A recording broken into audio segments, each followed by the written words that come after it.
surfers have been labeled to be kind of like, the anti-establishment, rebel, doing their own thing. Jesus did the same thing.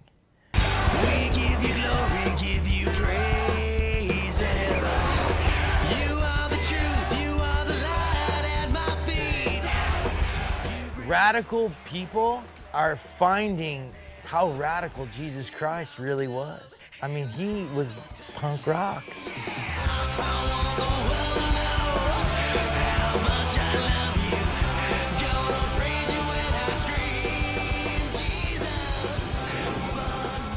Jesus was the original surfer. He got out there walking on water. We're just trying to be like him. I think a lot of people would be surprised at how many Christian surfers there are. Like, there's just a high percentage of Christian surfers, especially in Southern California. It's a worldwide thing. I mean, there's surf ministries all over the world. Surf ministries from the States go to other countries come here. To come out here and to be able to show them that Christians are real, that Christians love creation, that Christians love surf, and yet at the same time, there's a message that can change their lives. Surfing is just another vehicle, literally and figuratively, for the gospel.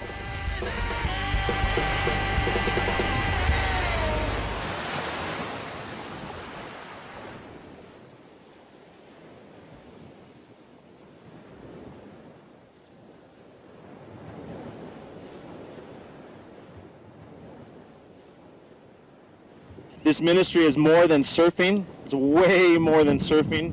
We want to reach out and touch the hearts of people around us.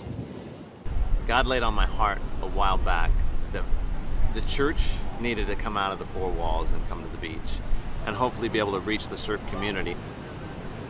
Thank you so much for coming out.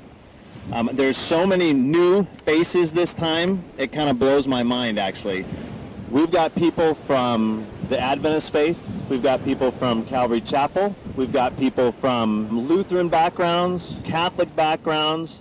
But I'll tell you, as long as we are all under one church, the Church of Jesus, we're all good. Right? Right? We have a message that's delivered. We have a devotion time. We offer free surf lessons. We have group lessons in the morning and then individual lessons in the afternoon. Let's go surfing, Roy! We end up having a guy come in and lead praise and worship. Amazing grace, how sweet the sound. I have the best job of anybody. I get to go play music, I get to lead worship, I get to go surfing. It doesn't get any better than that. Once was lost, but now I'm found. Was blind, but now I see. Twas grace that taught my heart to fear, and grace my fears relieved. Well, there's many surf ministries out there, and they've been around for 30 to 40 years, and they all started off as a small group like us, where it was the hearts of one or two guys, hearts of 5 or 7 guys that got together and said, hey, I want to reach out into the community. I want to reach out into the surf community. I know that I can connect there. In the suburbs in Southern California, there's not a lot of town centers like there used to be in the old days. The beach is a place where people convene. You know, they get together, they're hanging out there all day. And so if you start an outreach and if you're just vocal on the beach, they're going to hear the word. They're going to hear the gospel preached, but they're not going to be solicited the same way. It's not going to be intrusive in a way that violates people's privacy. It should be on the forefront of our minds as Christian surfers to use that as a platform to share the gospel, to share the love of Jesus Christ. We just need to keep doing what we're doing, you know? Keep praying on the beach. Let everybody see us pray. Let everybody see us worship God. And then, and then be nice to them. You know what I mean? To back it up in the water. Hey, your wave, buddy.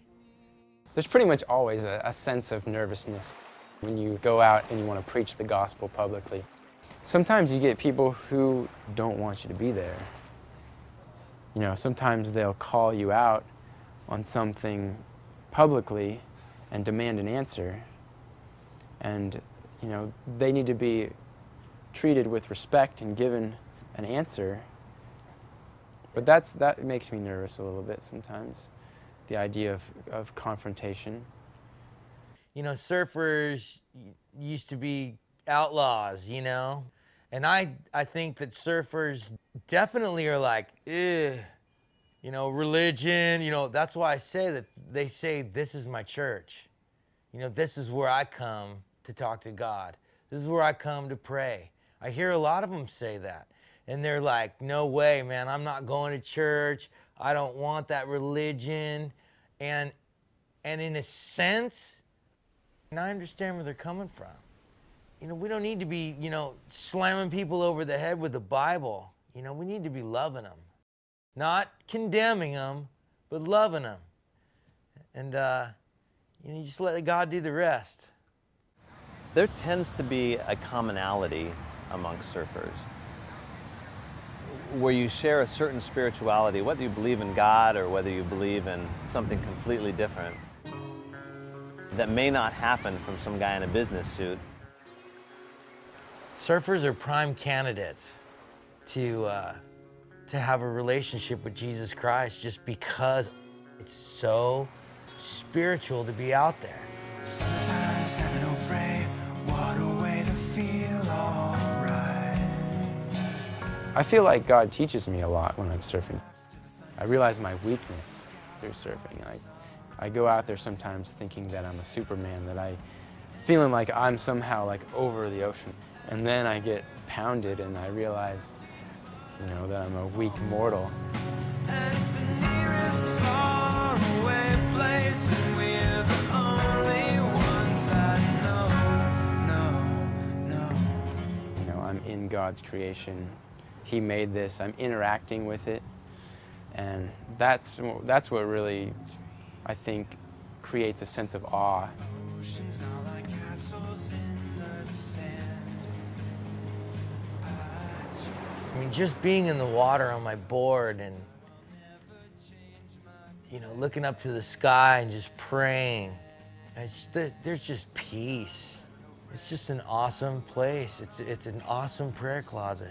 You know, you can be out there all alone with God. And you know, there could be 8 other people in the lineup, and it's just me and Jesus. And I'm 1,000 miles from anywhere. I'm only 13 miles from home. And it's the nearest faraway place, and we're the only ones that know. And I'm 1,000 miles from If everybody surfed, I think this world would be a lot better. But at the same time, as a surfer, you don't want everybody surfing. Selfishly, I'm like, look, if you don't surf, don't start. But you know what, I want everybody to experience God. I want everybody, I definitely want, I want to see as many people go to heaven as possible.